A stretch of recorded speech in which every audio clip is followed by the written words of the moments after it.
అందరికీ నమస్కారం. APPSC group 2 ప్రిలిమ్స్కి సీరియస్గా ప్రిపేర్ అవుతున్నారా? అయితే ఈ సెషన్ మీకోసమే. మనమీరోజు ఆధునిక భారత చరిత్రలో ఒక చాలా ముఖ్యమైన చాప్టర్ సహాయ నిరాకరణ ఉద్యమం గురించి పూర్తి వివరాలు తెలుసుకోబోతున్నాం. పరీక్షలో వచ్చే కీలకమైన ప్రశ్నలను ఎలా ఎదుర్కోవాలో చూద్దాం. సరే, మరి రెడీనా ఈ టాపిక్ని మాస్టర్ చేయడానికి? కొన్ని ఇంట్రెస్టింగ్ ఎంసీక్యూస్ సాల్వ్ చేద్దాం. ఇది ఒక రకంగా మీ ట్రైనింగ్ అనుకోండి. పదండి, కలిసి ప్రశ్నలను ఛేదిద్దాం. మొదటి విభాగానికి వచ్చేద్దాం.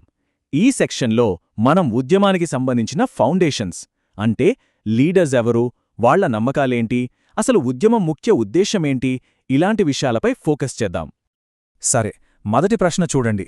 1919 సంస్కరణలు ఫెయిలైన తర్వాత భారత జాతీయ కాంగ్రెస్ స్వరాజ్యం కోసం ఎవరి నాయకత్వంలో ముందుకు వెళ్ళింది? ఆప్షన్స్ చూస్తే గాంధీ, గోఖలే, తిలక్, మోతీలాల్ నెహ్రూ ఉన్నారు.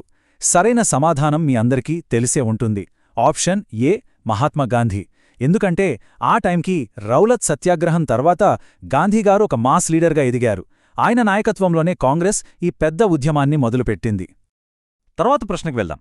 సహాయ నిరాకరణ ఉద్యమం టైంలో బీహార్ నుంచి ఒక గొప్ప లీడర్ తన లాభదాయకమైన లాయర్ ప్రాక్టీస్ను వదిలేశారు. ఆయనెవరు?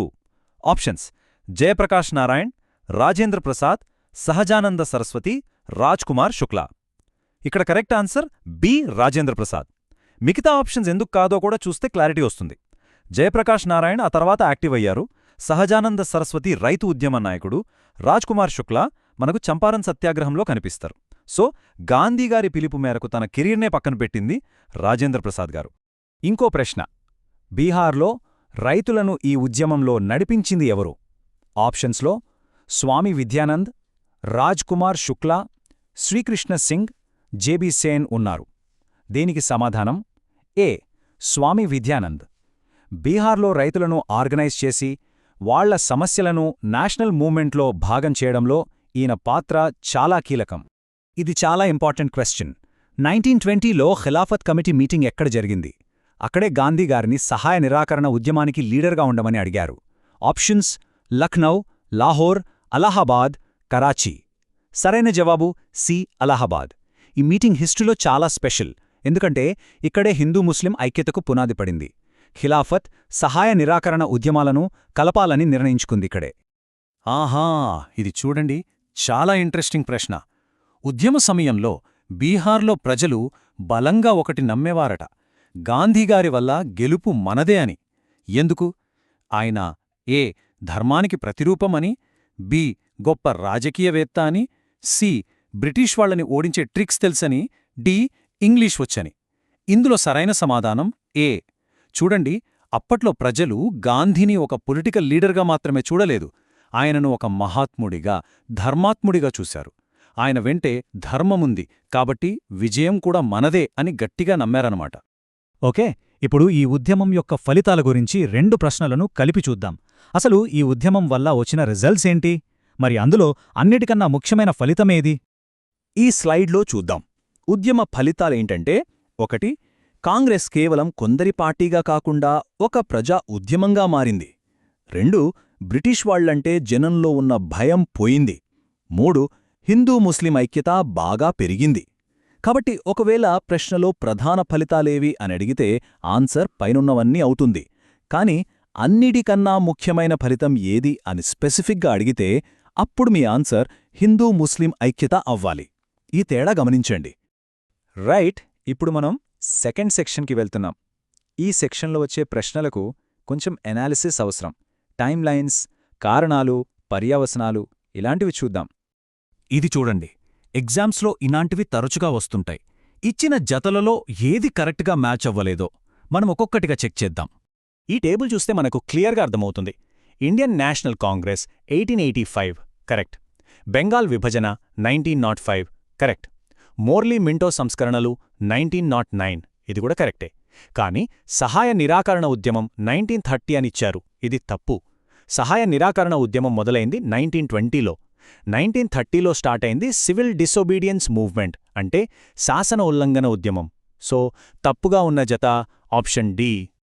ఇది చాలా ట్రిక్కీ క్వశ్చన్. ఇలాంటివి చాలా జాగ్రత్తగా ఆన్సర్ చేయాలి. వాదన ఏంటి? గాంధీగారు 1922లో ఉద్యమాన్ని ఆపేశారు. ఇది నిజమే. కారణం ఏంటి? సిఆర్ దాస్, మోతీలాల్ నెహ్రూ దీన్ని వ్యతిరేకించారు. ఇది కూడా నిజమే. కాని ఇక్కడ అసలు పాయింటేంటంటే వాళ్ల వ్యతిరేకత ఉద్యమం ఆపడానికి కారణం కాదు, అది ఉద్యమం ఆపిన తర్వాత వచ్చిన రియాక్షన్ లేదా పర్యవసానం. ఉద్యమం ఆపడానికి అసలు కారణం చౌరీచౌరా సంఘటన. అంటే ఏ మరియు ఆర్ రెండూ నిజమే, కాని ఆర్ అనేది ఏకి సరైన వివరణ కాదు.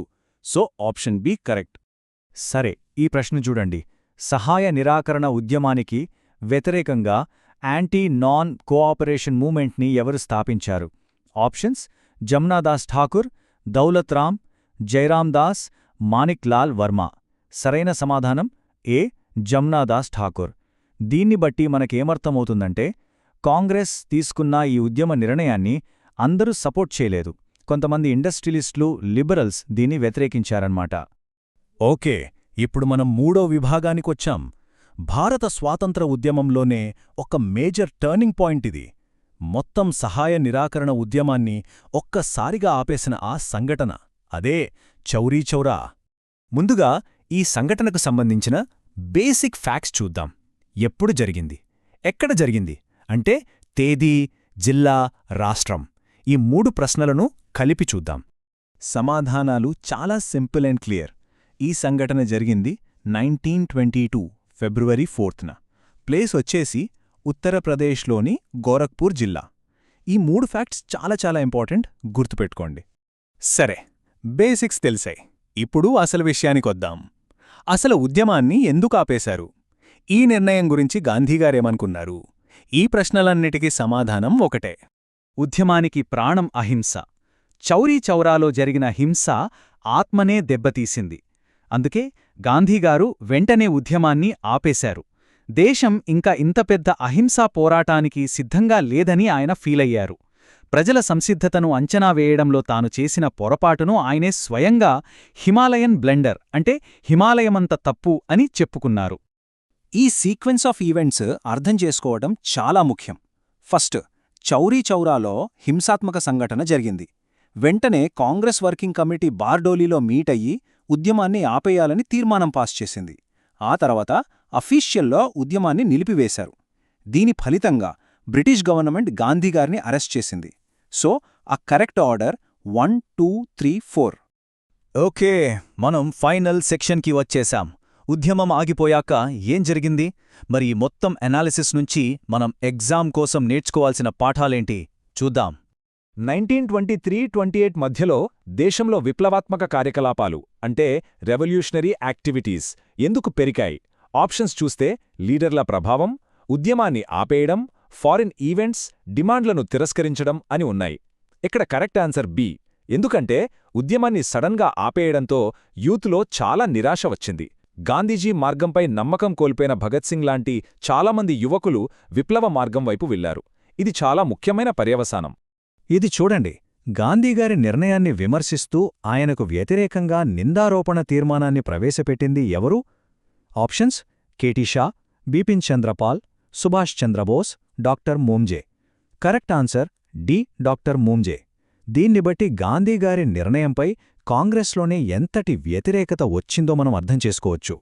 ఫైనల్గా ఒక మాట, కేవలం ఫ్యాక్ట్స్ గుర్తుపెట్టుకోవడం ముఖ్యం కాదు. ప్రతి సంఘటన వెనుక ఉన్న ఎందుకు అనేదాన్ని అర్థం చేసుకోవాలి.